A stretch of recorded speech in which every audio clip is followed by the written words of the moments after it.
Praise the lord. Good morning. જીવતા ઈશ્વરની સ્તુતિ થાવ અને પ્રભુઓના પ્રભુ અને રાજાઓના રાજાની સ્તુતિ થાવ. આજે સવારમાં ફરીને એક વાર આપણા ઈશ્વરે આપણને તેમનું ભજન કરવાના માટે, તેમનું નામ લેવાના માટે આજની પ્રભાત દેખાડી છે. બીએ નહીં, આપણી પાસે આપણા ઈશ્વરનું વચન છે. આજે સવારે પણ આપણે વિશ્વાસ કરીએ તેમની પાસે આપણા બધાને માટે સર્વશ્રેષ્ઠ યોજનાઓ છે અને તેમના આશીર્વાદોમાં કઈ ખેદ મિશ્રિત નથી. Hallelujah, praise the lord. આપણા ઈશ્વર ભલા ઈશ્વર છે. બધાને એક સરખી તક આપે છે, નહીં? અને આપણે વચનમાં જોઈએ છે, નહીં? તેઓ એમનો સૂરજ દરેક એવા લોકો જેમને માને છે કે નથી માનતા, બધાની માટે ઉગાવે છે. દરેક પર તેમનો તડકો પડે છે.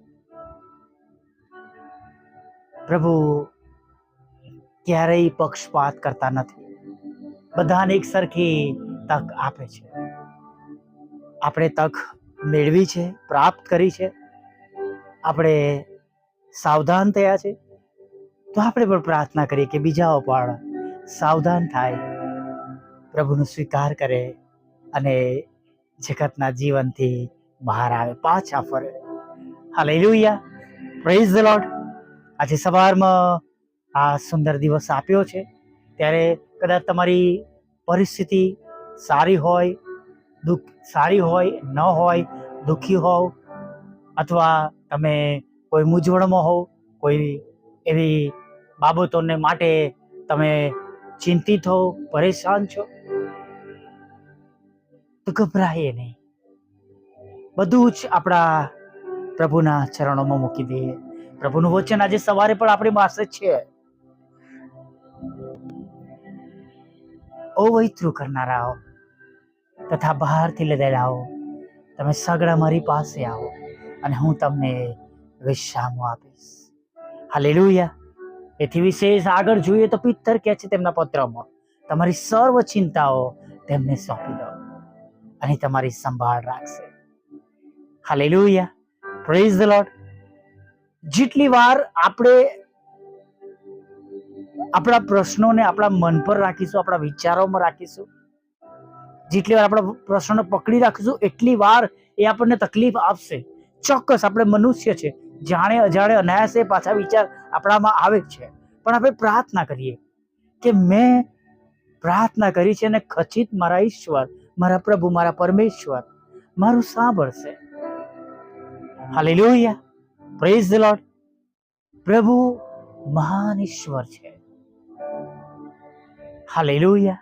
તેઓ આપણી પ્રાર્થનાઓની અવગણના કરતા નથી અને તેઓ આપણા વિશ્વાસ પ્રમાણે જલ્દી જવાબ આપે છે. હાલેલુયા. જલ્દી શબ્દો ઉમેર્યો છે મેં અંદર, પણ ખચિત આપણા પ્રભુ દયા કરવામાં ઉતાવળા છે, કૃપા કરવામાં ઉતાવળા છે. હાલેલુયા. આપણને લાગતું હોય મોડું, પણ તેઓ તો હંમેશા સાચા સમય પર આપણી સાથે વાત કરે છે, મદદ મોકલે છે. Praise the lord. સુલેમાન રાજા પણ કહે છે ને, દરેક બાબતોને માટે વખત છે, સમય છે. ઘણી બધી વખત એ બાબતો વિશે પણ વિચાર કરીએ કે પ્રભુને પ્રાર્થના કરી છે અને પ્રભુ જવાબ આપશે, યોગ્ય સમયે જરૂરથી આપશે.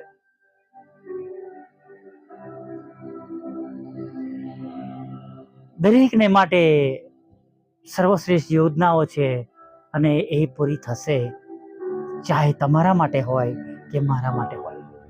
દરેક મુશ્કેલ પરિસ્થિતિઓમાં આપણે પ્રભુની સમક્ષ નમી જઈએ, પ્રાર્થના કરીએ અને વિશ્વાસથી આગળ વધીએ.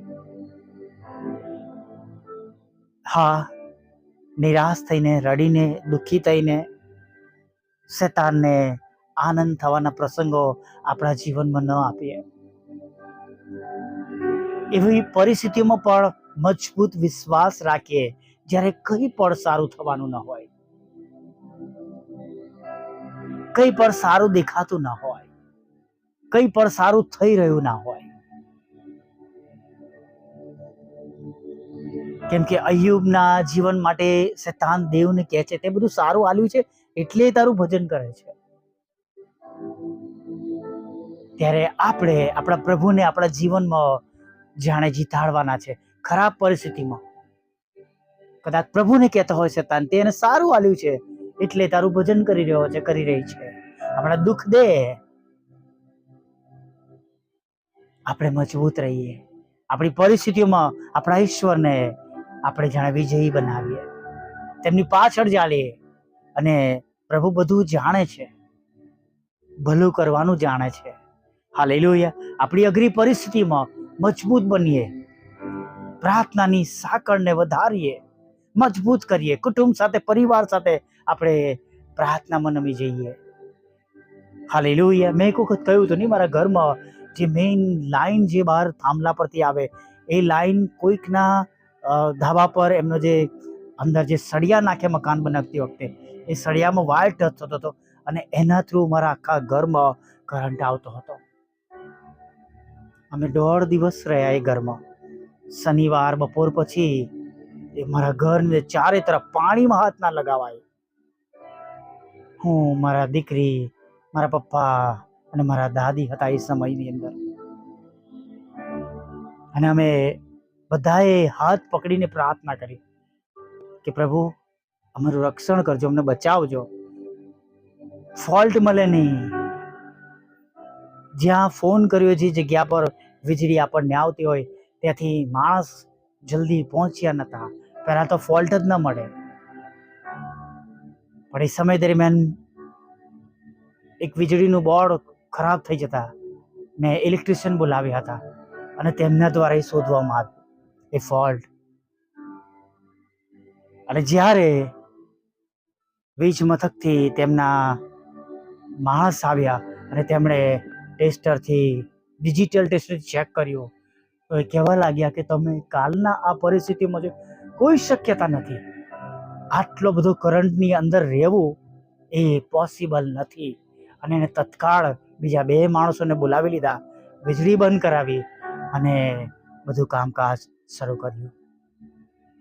જે ઇલેક્ટ્રિશિયન કહેવાય તેમણે સ્પષ્ટ કહ્યું કે આટલા બધા વીજળીના પ્રવાહની અંદર સર્વાઈવ કરવું મુશ્કેલ છે. હાલેલુયા.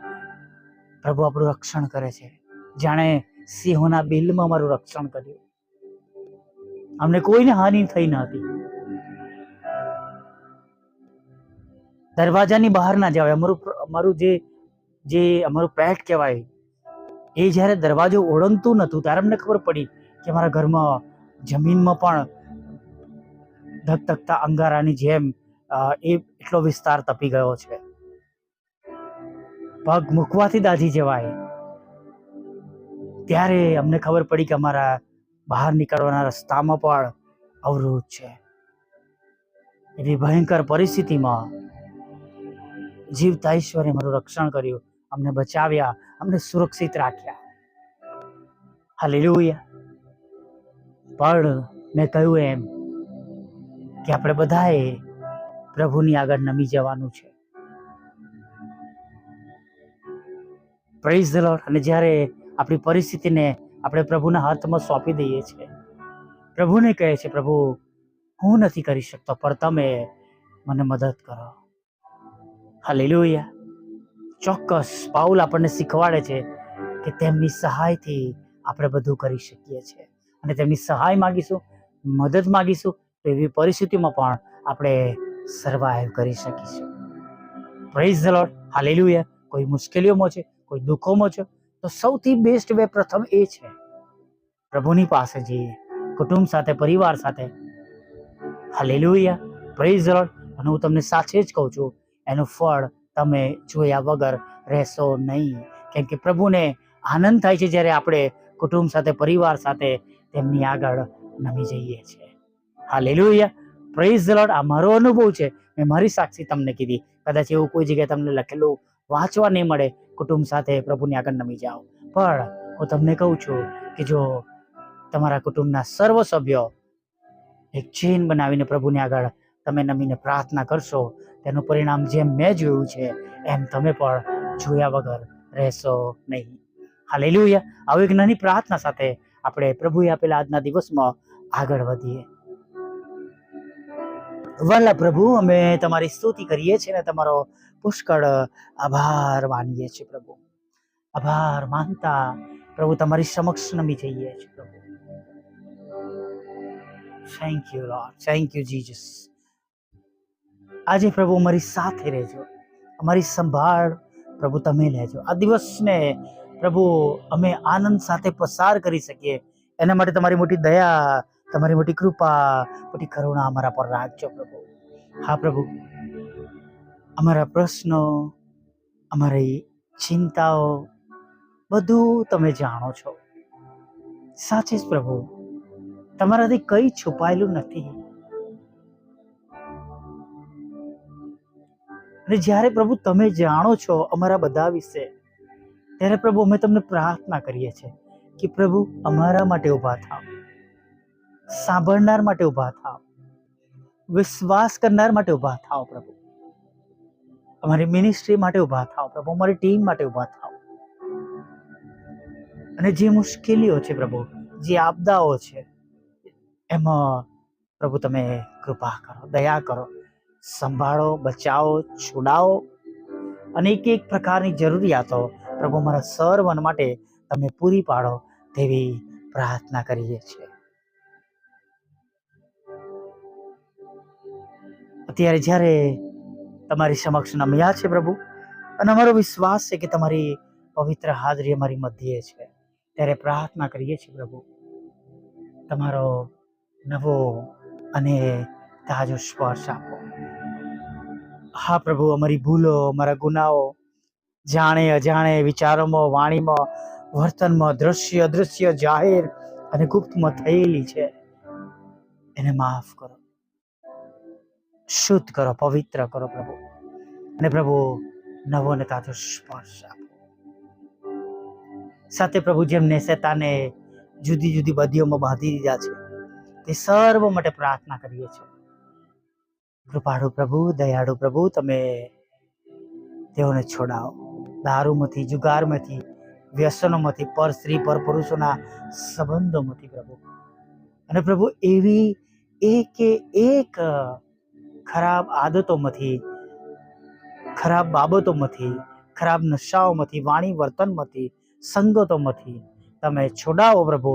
અને તમારા બાળકોના જીવનો બચાવ થાય એવું તમે થવા દો પ્રભુ. શેતાનનો તેમના પર કોઈ અધિકાર નથી.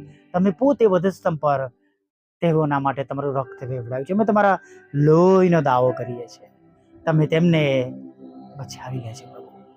સાથે પ્રભુ, જેઓ પુષ્કળ માંદા છે તેઓના માટે પણ અમે તમને આગ્રહથી પ્રાર્થના કરીએ છીએ પ્રભુ. જીમલેડ રોગ છે પ્રભુ, કેન્સર છે પ્રભુ, ટીબી છે, લકવા થઈ ગયો છે, અકસ્માત થયો છે, હૃદય રોગનો હુમલો થયો છે પ્રભુ, ડાયાબિટીસ વધી ગયો છે, કોલેસ્ટ્રોલ વધી ગયો છે પ્રભુ, નાના મોટા મગજમાં પ્રોબ્લેમ છે પ્રભુ, ફેફસામાં પ્રોબ્લેમ છે, પાણી ભરાઈ ગયું છે પ્રભુ, કેન્સરનું નિદાન થયું છે પ્રભુ, કિમોથેરાપી ચાલી રહી છે પ્રભુ, રેડિયેશન ચાલી રહ્યું છે પ્રભુ. આ પ્રભુ સિટી સ્કેન કરવું પડે એવું જરૂરી છે પ્રભુ. અને પ્રભુ જાતના પ્રભુ એવા પ્રભુ કષ્ટદાયક પરીક્ષણોમાંથી, રિપોર્ટ કઢાવવાનામાંથી પસાર થવું પડી રહ્યું છે. તમારા બાળકોને સાજા કરો, સંપૂર્ણ સાજા કરો. અને પ્રભુ તમારા લોહીનો દાવો અમે કરીએ છીએ, તેઓ સાજા થાય પ્રભુ. તૂટેલા ઘરને જોડજો પ્રભુ. શેતાને ઘણા બધા ઘરોને પ્રભુ તોડી નાખ્યા છે પ્રભુ. ડિવોર્સ થવાના છે, છૂટાછેડા જવાના છે પ્રભુ. પર સ્ત્રી છે, પર પુરુષ છે, નશાઓ છે, લડાઈ ઝઘડો છે, ખોટી કાન બંબેરી છે પ્રભુ. તમે કૃપા કરીને, દયા કરીને તમે એ લોકોને તમે છોડાવી લો પ્રભુ. હા પ્રભુ, બચાવી લો તેમના ઘરોને પ્રભુ. અને પ્રભુ જે બાબતો ખરાબ છે એને દૂર કરજો પ્રભુ. લગ્નનો આશીર્વાદ આપજો, બાળકજનનો આશીર્વાદ આપજો, વિદેશ જવાના માર્ગોને ખુલ્લા કરજો, તેમના નોકરી ધંધા રોજગારને પ્રભુ તમે આશીર્વાદિત કરજો, તેમની ગુમાવેલી જોબ તેમને પાછી આપજો, નવી જોબ આપજો પ્રભુ પિતા. તેમની વિરુદ્ધના તુમ્મતો, કોર્ટ કેસો, એફઆઈઆરઓને પ્રભુ તમે ખાલી જ કરજો પ્રભુ. તેમનું જીવન નિર્વહ કરવાને માટેના તેમના સર્વ સાધનોને પ્રભુ તમે આશીર્વાદિત કરજો, તેમના બિઝનેસને, તેમની જોબને, તેમના વાહન ચલાવવાના બિઝનેસને તેમની કોઈ શોપ છે પ્રભુ, એને તમે આશીર્વાદિત કરજો પ્રભુ પિતા. બ્યુટિશિયન પ્રભુ, બ્યુટી પાર્લર અને પ્રભુ ગૃહિણી બહેનોના પ્રભુ જે ઘરગથ્થુ કામ છે એને પણ તમે આશીર્વાદિત કરજો પ્રભુ, એવી અમે પ્રાર્થના કરીએ છીએ પ્રભુ પિતા. હા પરમેશ્વર પિતા, દરેક લોકોને જુદી જુદી પરીક્ષામાં પાસ કરજો, આઈએલટીએસના બેન્ડ આપજો પ્રભુ પિતા, વિદેશ સેવાના માર્ગોને ખુલ્લા કરજો, વિઝા ઇન્ટરવ્યૂ આપજો, અને પ્રભુ જે તે અડચણો છે પ્રભુ તેમના જીવનમાં પ્રભુ, એ અડચણોને પ્રભુ તમે આજે દૂર કરજો પ્રભુ પિતા. હા બીપીને નોર્મલ રાખજો પ્રભુ, બ્લડ પ્રેશર પ્રભુ પિતા નોર્મલ કરજો પ્રભુ પિતા, અને પ્રભુ શક્કરનું લેવલ પણ તમે નોર્મલ કરજો, એવી પ્રાર્થના કરી છે પ્રભુ. વિધવા બહેનોની પણ સાથે રહેજો, અનાથોની સાથે રહેજો, વિધરોની સાથે રહેજો પ્રભુ. જેમને લકવા થઈ ગયો છે તેમને સાજા કરજો, વિકલાંગોને સાજા કરજો, માનસિક રોગીઓને, મનબુદ્ધિના લોકોને પણ તમે સાજા કરજો પ્રભુ. મિનિસ્ટ્રીની સાથે રહેજો, અમારી સાથે રહેજો, અને પ્રભુ અમારી પણ બધાની જરૂરિયાતો પ્રભુ તમે પૂરી પાડજો, એવી પ્રાર્થના કરજો. ત્યારે ખાસ પ્રભુ પિતા નાના મોટા પાપ ગુનાઓ માફ કરજો, અને પ્રભુ હવે પછીના સમયમાં તમે અમારી સાથે રહેજો, ખોરાક વસ્ત્ર અન્ન પાણી આપજો, અને સાંજે ફરીવાર આભાર માનવાની તેડી જેવું માગતા અબા બાપ અમારી પ્રાર્થના તમારા વાલા પુત્ર અને અમારા ઉદ્ધારક તારનાર પ્રભુ ઈશ્વરના નામમાં સાંભળીને દેવ બાપ માન્ય કરજો. આમીન, આમીન, આમીન.